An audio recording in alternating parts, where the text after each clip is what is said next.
Hello everyone, welcome back to my channel. I was recently given a couple of cameras from someone who didn't want them any longer, and I was going to sell them because if you've been probably following my channel now for a while, I've kind of lost a little bit of interest in film photography. I think certainly 35mm film photography. When I do take 35mm film, I say take when I shoot it, even though I enjoy the process of shooting film, I don't tend to enjoy the results or the failures or the issues that you experience with film developing and digitizing. And yeah, because I've got the Canon 5D and the Ricoh GR, which give me some really characterful, easy images these days, I don't tend to enjoy shooting film as much as I used to. But anyway, I got given the two cameras. So one of them was an Olympus OM2N, which I've already got an Olympus OM2N. So what I decided to do was just change the light seals on the Olympus, quickly go out and test it, and then that one will be going up on eBay to sell, because I don't need two Olympus OM2Ns, and my silver one works as advertised, so I definitely don't need two. The other camera that I was given was this one here. It's a Yashica Minister D, and when I looked at how much these were worth on eBay, they weren't great, to be honest. They don't seem to have captured people's imagination, but I actually quite like the look of the camera. I think it's pretty cool, and there was a couple other things actually that piqued my interest enough to want to give this one a go. And also as well, like I did with the Olympus OM2N black version that I had, I also changed the light seals in this one as well, just to give it a fighting chance, because these old cameras, when I looked at them and I looked at some of the cameras in my collection, the light seals were just barely hanging on. So I actually did about 4 or 5 of my cameras, and it was relatively painless to do. But this one in particular was extremely fiddly, because the channels in which the seals go in were very, very thin. So to try and cut the strips and then put them in was extremely difficult. But anyway, it's done. And yeah, so this one is now ready to test. So like I said, there's a couple of things that piqued my interest. It's quite a compact camera. It does weigh a little bit. It's a rangefinder. The rangefinder seems to work. It's Yashica, and I'm pretty much have been impressed with my Yashica medium format film camera, the twin lens reflex that I've got. And also as well, recently I picked up a 50mm Yashica f1.7, and that lens is brilliant. So I thought, Yashica camera, yeah, let's give that a go. And also as well, which is unusual I think, is this has an f2.8 lens. So yeah, that's really interesting. So yeah, I'll be interested to see what results I can get. Yeah, it has a coupled rangefinder in terms of you look through, you turn it and focus it, but it also has an uncoupled light meter, and I haven't yet tested it for accuracy.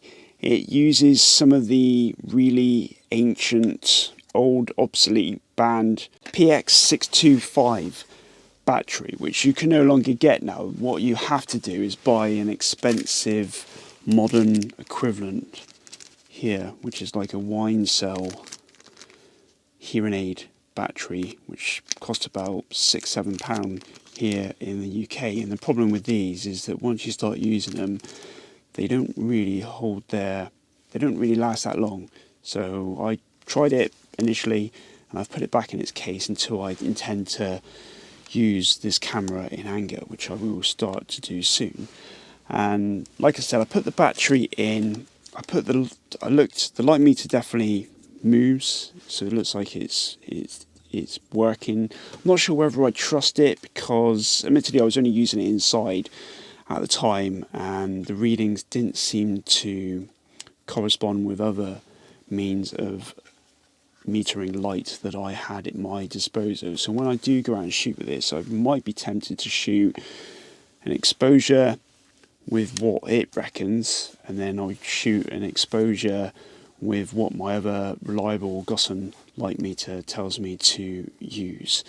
So it's quite good, the light meter. It gives you like a set of numbers. So you set the ISO of the film, and then the meter will indicate a number that you need to then translate to the front dial, which is a bit stiff if I'm honest, but it does move.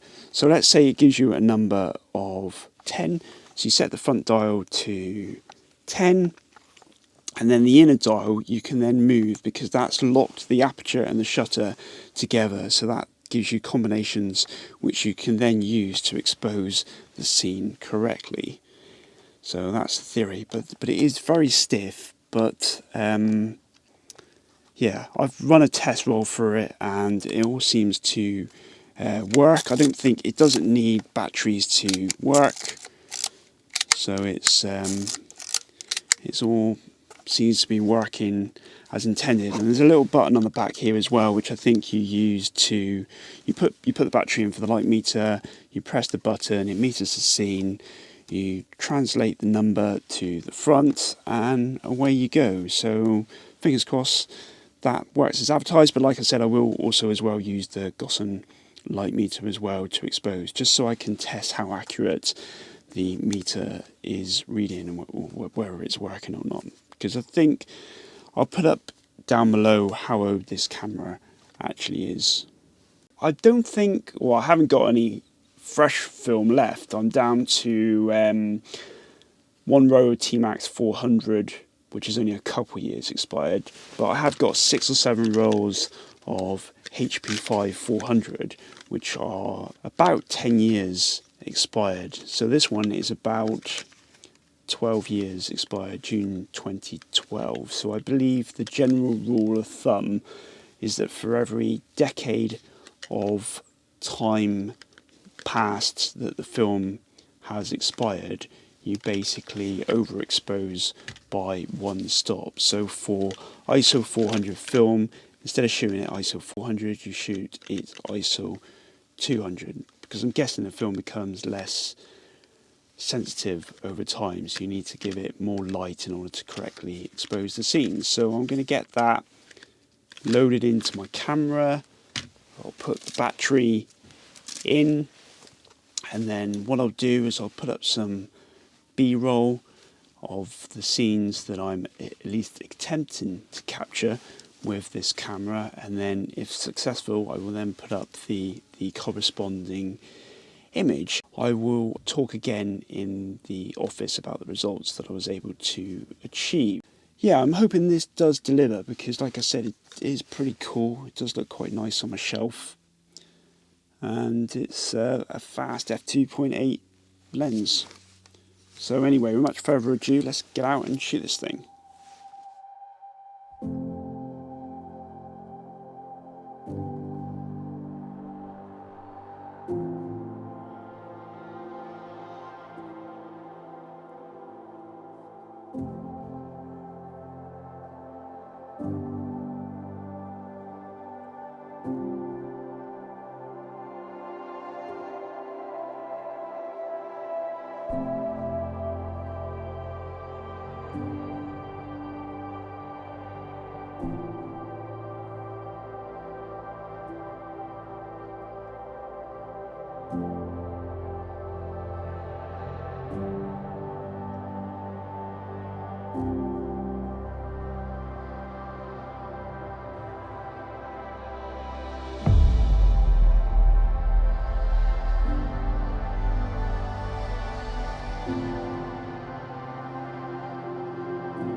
Phew, Well, the results, as you've just seen, came out pretty well, to be honest. I was a little bit nervous when I developed the film, because when I took the reel out of the lab box, it all looked rather dark. So it was great when I unraveled it that I could actually see that there was exposures on the negatives. I didn't shoot too much B-roll because I was just having so much fun with the camera. It just sounds great to use, and once I made the decision not to use the Gossen light meter or an app on my phone to cross-check the meter readings with what the camera was telling me, it was a lot more fun just to go out and be more spontaneous with the camera and just trust that it would work, and it did.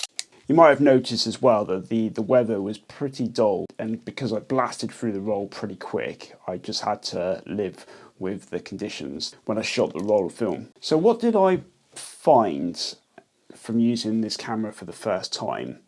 Is obviously there was no light leaks, so my repairs to the light seals have done a good job. And like I said, I touched on already, the light meter does seem to do a good job. Not bad as well, but considering this was expired film that was at least 12 years past its expiry date, and God knows how it's been kept up until this point, because I think I was given that roll of film from someone. So yeah, I think the camera did really well. There was a couple issues though. I say a couple. One big issue really, in that I found that when I was focusing subjects that were far away, so basically shooting at affinity, I found that the images came out really well. But when I wanted to move closer to a subject and use the more precise focusing, I found that those images didn't come out overly sharp. So whether that's a problem with the rangefinder, I think I mentioned it in the first part of this video, that you could see the patch move horizontally, but there was a bit of a gap between where the patch was and the vertical image. It was like a ghost below the scene that I was photographing. So I think I'm definitely going to be keeping this camera, but I think I'm going to check out the rangefinder to see whether I can adjust it to improve its accuracy for future rolls of film. So that's all I have for this video. I hope you enjoyed it. I certainly enjoyed shooting this camera and getting a bit of enjoyment out of film for once. So as always, thanks for watching. Bye for now.